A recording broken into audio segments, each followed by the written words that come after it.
નમસ્કાર, પ્રાર્થના સંદેશ ન્યૂઝમાં આપનું સ્વાગત છે। હજ યાત્રીઓ માટેનો ભવ્ય ટ્રેનિંગ કેમ્પ આણંદ જિલ્લાના હાડગુડ મુકામે યોજાયો। 2026માં હજ યાત્રાએ જનાર હજ યાત્રીઓને યાત્રા દરમિયાન વિવિધ તબક્કે રાખવાની કાળજી અને પૂરા કરવાના અરકાનોની સરળ સમજ આપવાનો ટ્રેનિંગ કેમ્પ હજ કમિટી ગુજરાત દ્વારા હાડગુડ ખાતે રાખેલ, જે આફિયતની સાથે પૂરો થઈ ગયેલ છે।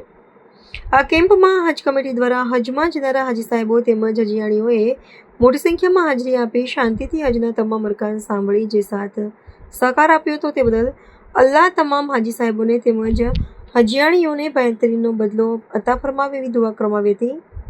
આ કેમ્પને સફળ કરવામાં આણંદ જિલ્લાના એએફટી તેમજ હાડગુડ ગામના નવજવાન સાથીઓ તેમજ મા દીકરીઓએ ખૂબ મહેનત કરી કાર્યક્રમને સફળ બનાવ્યો હતો તેમજ કાર્યક્રમમાં વિવિધ સેવાર્થીઓનું સન્માન કરવામાં આવ્યું હતું। રિપોર્ટર અનવર બહાદુરપુરવાલા, આણંદ। પ્રાર્થના સંદેશ ન્યૂઝની તમામ લેટેસ્ટ અપડેટ્સ માટે ચેનલને હમણાં જ લાઈક, શેર અને સબસ્ક્રાઇબ કરો।